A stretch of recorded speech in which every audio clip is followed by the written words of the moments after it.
En moins de 3 jours, l'équilibre du pouvoir en Afrique de l'Ouest a basculé sous nos yeux.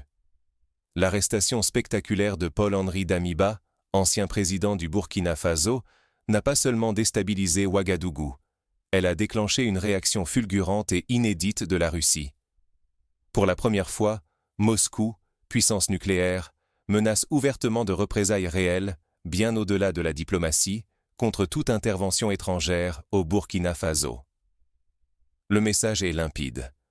Le moindre faux pas pourrait déclencher un affrontement direct entre la Russie et une coalition ouest-africaine, avec l'Alliance des États du Sahel en première ligne. Personne n'avait anticipé ce scénario. Ni le Togo, soupçonné d'avoir offert refuge à Damiba, ni la France, qui observe impuissante, depuis Paris, l'effondrement de son influence régionale. En à peine 48 heures, la question ne se pose plus. La France n'est plus le garant de la sécurité en Afrique de l'Ouest. Son rôle semble s'être évaporé. Ce moment marque une rupture historique. Ce n'est plus un simple coup d'État ou une querelle politique. C'est l'avenir de la souveraineté africaine, la légitimité de la France et l'expansion de la Russie qui se jouent ici, sur un fil tendu. Ce point de bascule décidera de la stabilité et de la prospérité de toute la sous-région pour les 10 prochaines années. Ignorer ce qui se passe, c'est risquer de manquer le début d'un bouleversement géopolitique majeur, aux conséquences en cascade sur la paix, la réputation et l'équilibre de chaque nation concernée. Les alliances sont en pleine recomposition, et nul ne peut prévoir ce que demain réserve. Pour saisir l'ampleur de cette crise, il faut revenir aux origines du choc et examiner les motivations de chaque acteur.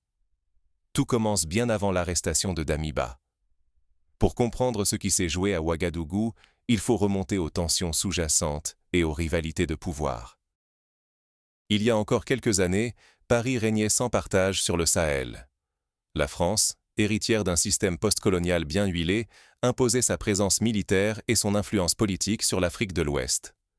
À Bamako, Ouagadougou et Niamey, les bases françaises servèrent de point d'appui pour des interventions éclairs, tandis que l'Élysée sculptait la politique sécuritaire régionale à sa convenance. La lutte contre le terrorisme était son principal alibi. Depuis près de 20 ans, Paris justifiait son implantation par la nécessité d'endiguer la montée des groupes armés, promettant stabilité et bouclier contre l'extrémisme.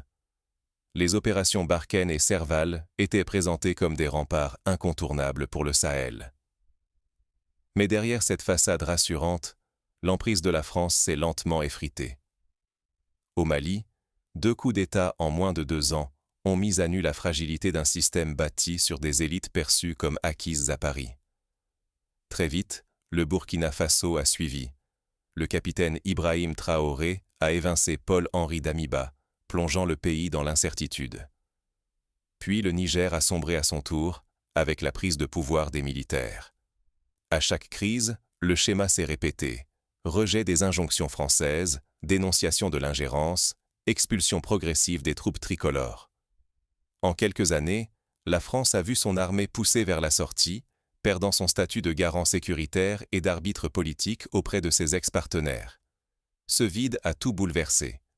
Mali, Burkina Faso et Niger ont signé un pacte inédit, l'Alliance des États du Sahel, ou AES.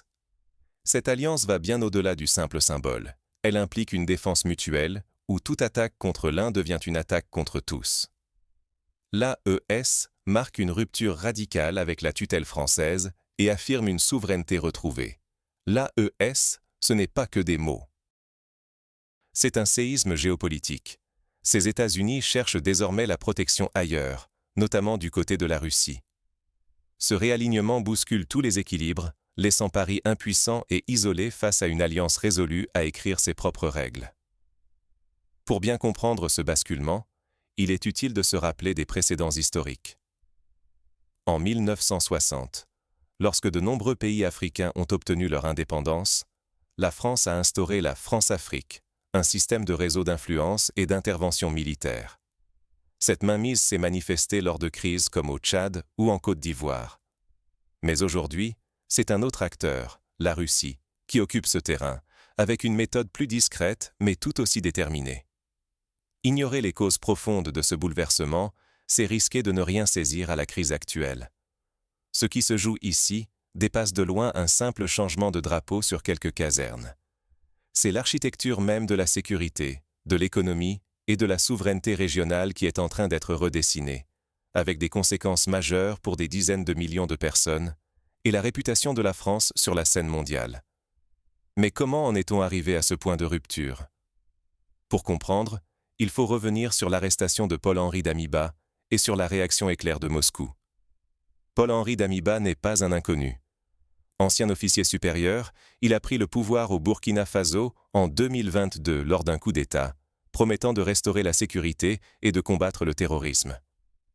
Mais son règne a été bref. En l'espace de 8 mois, il a lui-même été renversé par le capitaine Ibrahim Traoré, symbole d'une nouvelle génération de militaires décidés à rompre avec l'ordre ancien. Ce schéma rappelle curieusement ce qui s'est produit dans d'autres régions du monde. En Amérique latine, par exemple, les coups d'État successifs au Chili ou en Argentine dans les années 70 ont marqué des ruptures profondes, bouleversant les alliances régionales et provoquant des interventions étrangères. Aujourd'hui, l'Afrique de l'Ouest vit un moment similaire de reconfiguration accélérée. Moscou n'envoie plus de simples signaux. Chaque avertissement devient désormais une menace tangible. Toute la région le sent, et les dirigeants le savent. Depuis Ouagadougou, la stratégie russe s'affiche sans détour. Soutien politique inconditionnel, présence militaire avec les instructeurs russes et les hommes de Wagner, protection diplomatique totale à l'Organisation des Nations Unies. La Russie verrouille tous les leviers pour s'imposer comme le nouvel arbitre du Sahel. L'Alliance des États du Sahel, le bloc AES, n'est plus une simple coalition de circonstances. C'est un pacte de défense mutuelle. Toute attaque ou tentative de déstabilisation contre l'un de ses membres, comme le Burkina Faso, entraînera une riposte collective avec le soutien concret de Moscou. Pour donner un exemple concret, imaginons qu'un groupe armé, soutenu par un État voisin ou une puissance extérieure, tente de renverser le gouvernement burkinabé. Selon les termes de l'AES, le Mali et le Niger seraient tenus d'intervenir militairement aux côtés du Burkina Faso, et la Russie fournirait assistance logistique, renseignements et éventuellement des moyens aériens ou anti-drones. Ce type de scénario, autrefois inimaginable, devient désormais plausible. Dans ce contexte tendu, le Togo se retrouve soudain sous la lumière crue des projecteurs. Accusé d'avoir donné refuge à un ancien dirigeant renversé et soupçonné de manœuvres hostiles, Lomé se découvre isolé. Coincé entre un bloc AES offensif, appuyé par la Russie, et une France au soutien devenu ambigu, le Togo voit son alignement traditionnel tourner au piège. Il se retrouve exposé à des représailles politiques, économiques, voire militaires. Le vrai changement, c'est que la Russie affirme ses lignes rouges en Afrique de l'Ouest. Un avertissement tombe. Toute atteinte à l'intégrité du Burkina Faso sera désormais considérée comme une provocation directe contre Moscou. Ce n'est plus une affaire interne. C'est un message à la région, mais aussi à Paris. La France ne dicte plus les règles, et défier le nouveau pacte expose à des conséquences imprévisibles. Pour illustrer la portée de cette menace, rappelons-nous la crise des missiles de Cuba en 1962. Les États-Unis et l'Union soviétique étaient alors prêts à s'affronter pour des questions de zone d'influence.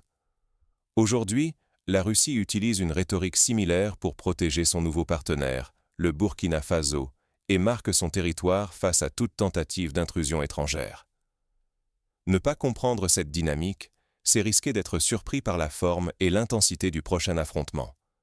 Pour chaque acteur, États africains, partenaires européens, société civile, l'enjeu est immédiat.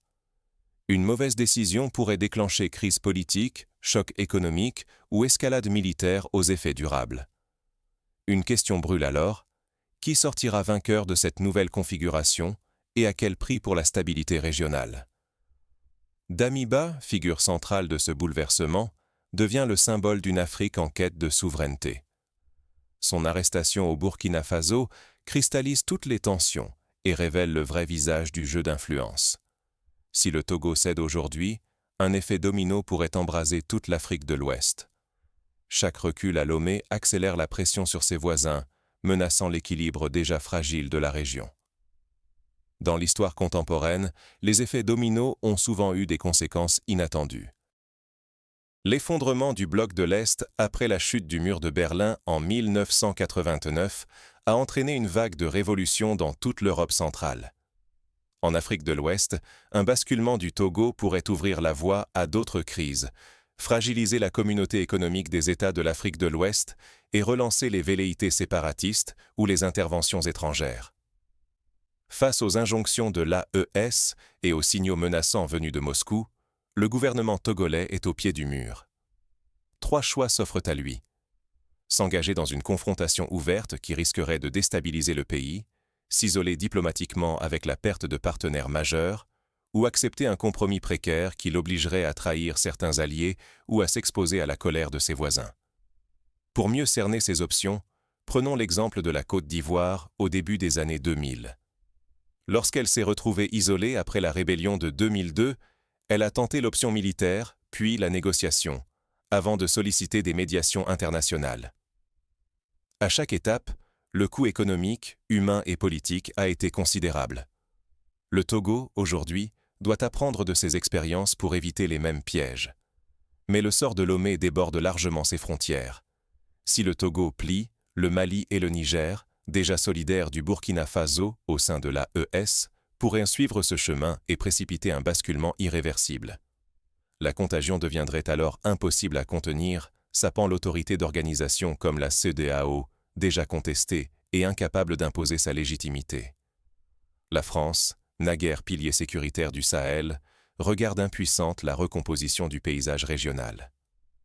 À Paris, l'influence s'effrite, les relais s'évaporent, et les intérêts économiques comme la réputation vacillent face à la montée d'alliances rivales et au jeu agressif de la Russie. Le danger ne se limite pas aux équilibres politiques. Une fragmentation accélérée pourrait générer une instabilité chronique, voire redessiner en profondeur l'ordre ouest-africain. Les alliances traditionnelles volent en éclats, la sécurité des populations s'effondre et les perspectives économiques s'assombrissent pour tous les acteurs. Pour donner un exemple concret, si la région tombait dans l'instabilité, les flux commerciaux entre le port de Lomé et les pays enclavés comme le Burkina Faso ou le Niger seraient gravement perturbés. Cela affecterait les importations de denrées alimentaires, la circulation des matières premières, et mettrait en péril des centaines de milliers d'emplois liés à la logistique et au transport. Les agriculteurs, les commerçants et les familles en subiraient les conséquences directes. Au final, l'avenir de la région entière dépendra de la capacité à éviter l'escalade et à rebâtir les alliances. Si chaque État choisit la confrontation ou l'isolement, le chaos risque de s'imposer comme nouvelle norme, avec des conséquences incalculables pour la stabilité et la prospérité. Dans ce contexte, la moindre décision de Lomé résonne bien au-delà de ses frontières. Les regards se tournent vers la suite des événements, où chaque choix comptera. Le statu quo a volé en éclats. Chaque décision, désormais, pèse de tout son poids. Face à ce séisme géopolitique, l'inaction revient à abandonner son destin. Mais c'est dans l'urgence que s'imaginent les véritables ruptures. Pour le Togo, l'heure n'est plus aux demi-mesures. S'aligner aveuglément serait suicidaire. Il faut oser une diplomatie souveraine, capable de dialoguer avec tous sans céder aux rivalités de puissance. Préserver son autonomie, c'est refuser de redevenir le terrain de jeu des ambitions extérieures et affirmer son propre agenda. C'est le moment de s'inspirer des réussites de pays comme le Rwanda, qui a su, après le génocide, rebâtir une diplomatie équilibrée, dialoguer avec tous ses voisins et diversifier ses partenaires, de la Chine à l'Union européenne, sans jamais aliéner sa souveraineté. Le Togo pourrait suivre ce modèle, en misant sur la médiation, la diversification des alliances et la construction d'un consensus régional. La France, de son côté, doit abandonner toute nostalgie de contrôle. Son avenir en Afrique de l'Ouest exige de reconstruire sur de nouvelles bases, égalité, respect, réciprocité. Cela implique d'écouter, de partager le pouvoir et de bâtir des alliances sincères. Faillir à ce rendez-vous, c'est accepter le risque de l'effacement, voire de l'oubli stratégique dans la région. Pour les États membres de l'AES, le défi est double. Il s'agit de renforcer la cohésion du bloc sans sombrer dans la surenchère ou le repli. La simple unité d'apparence ne suffit pas. Il faut forger une coopération véritable, tout en gardant ouverts les canaux de dialogue avec les voisins. Se radicaliser ou s'isoler, c'est risquer de briser l'élan collectif et d'alimenter la méfiance, à l'intérieur comme à l'extérieur. Pour illustrer ce point, on peut évoquer l'exemple de l'Union européenne après la Seconde Guerre mondiale. Les pays fondateurs ont compris que seule une intégration progressive, basée sur la confiance et le dialogue, pouvait garantir la stabilité. Les États du Sahel doivent s'en inspirer pour éviter les divisions internes. Quant à la Russie, le moment n'est plus à la démonstration de force tous azimuts. Pour consolider son influence naissante, Moscou devra tenir ses engagements sans précipiter une réaction hostile. Trop d'ingérence et le spectre du néocolonialisme ressurgit. Trop de prudence et l'opportunité de leadership s'évanouit. L'équilibre sera précaire, mais décisif pour la stabilité régionale. Un exemple historique éclaire cette situation. Lorsque l'Union soviétique a tenté d'imposer son modèle en Afghanistan dans les années 70, elle s'est heurtée à une résistance farouche et à un enlisement coûteux. La Russie, aujourd'hui, doit éviter ce piège en Afrique de l'Ouest et privilégier une approche pragmatique, fondée sur des partenariats équilibrés. Pour tous, l'enjeu est existentiel. Rater ce tournant, c'est s'exposer à l'isolement, à la perte d'influence, voire au chaos intérieur.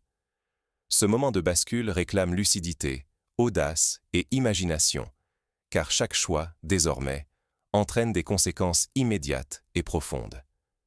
Mais derrière ces stratégies nationales se cachent d'autres jeux d'acteurs, moins visibles, qui pourraient tout bouleverser. Car, dans l'ombre, de nouveaux rapports de force s'organisent déjà. La société civile, les mouvements citoyens, les acteurs économiques locaux jouent un rôle de plus en plus important. Au Mali, par exemple, les manifestations massives contre la présence française ont précédé la rupture officielle. Les réseaux sociaux, les médias et les diasporas africaines participent à façonner l'opinion, à dénoncer les ingérences, à exiger des politiques plus inclusives. Une époque tombe, balayée par un souffle que nul ne peut ignorer. Dans quelle direction choisirez-vous d'avancer, alors que le paysage africain se redessine sous vos yeux? Ce qui s'est joué au Burkina Faso n'est pas une simple crise. C'est l'aboutissement d'un cycle ouvert il y a plus de 60 années, lorsque Paris dictait la marche à suivre à Ouagadougou, Bamako ou Niamey. Aujourd'hui, cette ère s'effondre, remplacée par une dynamique imprévisible. La réaction rapide de Moscou à l'arrestation de Paul-Henri Damiba bouleverse les règles. Jamais auparavant une puissance nucléaire n'avait menacé d'intervenir pour défendre l'intégrité d'un État ouest-africain contre toute ingérence, qu'elle vienne d'alliés de la France ou de voisins. Ce n'est plus un jeu d'ombre, c'est l'avènement d'une ère où l'AES, alliance entre le Burkina Faso, le Mali et le Niger, s'impose comme force militaire et politique, soutenue ouvertement par la Russie. Pour bien mesurer la portée de ce changement, rappelons qu'auparavant, les grands enjeux africains se réglaient à Paris, à Londres ou à Washington. Aujourd'hui, ils se décident à Ouagadougou, à Bamako, à Moscou, et parfois même à Pékin ou à Ankara. C'est une redistribution totale des cartes. Fermer les yeux sur ce moment, c'est risquer de perdre toute compréhension des enjeux. Désormais, la souveraineté africaine ne se joue plus dans des salons parisiens, mais dans des alliances assumées, visibles, portées par Moscou. La France, jadis marionnettiste, devient spectatrice, incapable d'inverser le sens du vent. Mais chaque transition majeure porte ses dangers. Instabilité politique, concurrence économique acharnée, tensions diplomatiques croissantes. L'équilibre de toute la région est en jeu. Comprendre ce tournant, c'est refuser de subir l'histoire, c'est saisir comment chacun, de Lomé à Paris, peut encore peser sur l'avenir. Alors, êtes-vous prêt à regarder ce basculement en face? Car rester en retrait, désormais, c'est s'exposer à en subir le contre-coup. Comment agir dans cet environnement mouvant? Pour les gouvernements, la clé sera d'investir dans la diplomatie préventive, de renforcer les institutions régionales et de créer des mécanismes d'alerte rapides afin de désamorcer les crises avant qu'elles ne dégénèrent. Pour les populations, Il s'agit de s'informer, de participer au débat public, de soutenir la transparence des décisions et de promouvoir la cohésion sociale. Les entrepreneurs, quant à eux, devront miser sur l'innovation locale, tisser des partenariats diversifiés et anticiper les risques liés à l'instabilité. Enfin, pour les partenaires extérieurs, l'heure est à la modestie et à l'écoute. Plus que jamais, il faudra respecter la souveraineté, investir dans l'éducation et la santé, favoriser l'intégration régionale et éviter toute tentation d'ingérence ou de manipulation. L'Afrique de l'Ouest vit un moment charnière. C'est à chaque acteur, quel que soit son niveau, d'en faire une opportunité de renaissance, plutôt qu'une source de chaos. L'avenir n'est pas écrit. Il se construit dans la lucidité, le dialogue et le courage. À vous de choisir votre place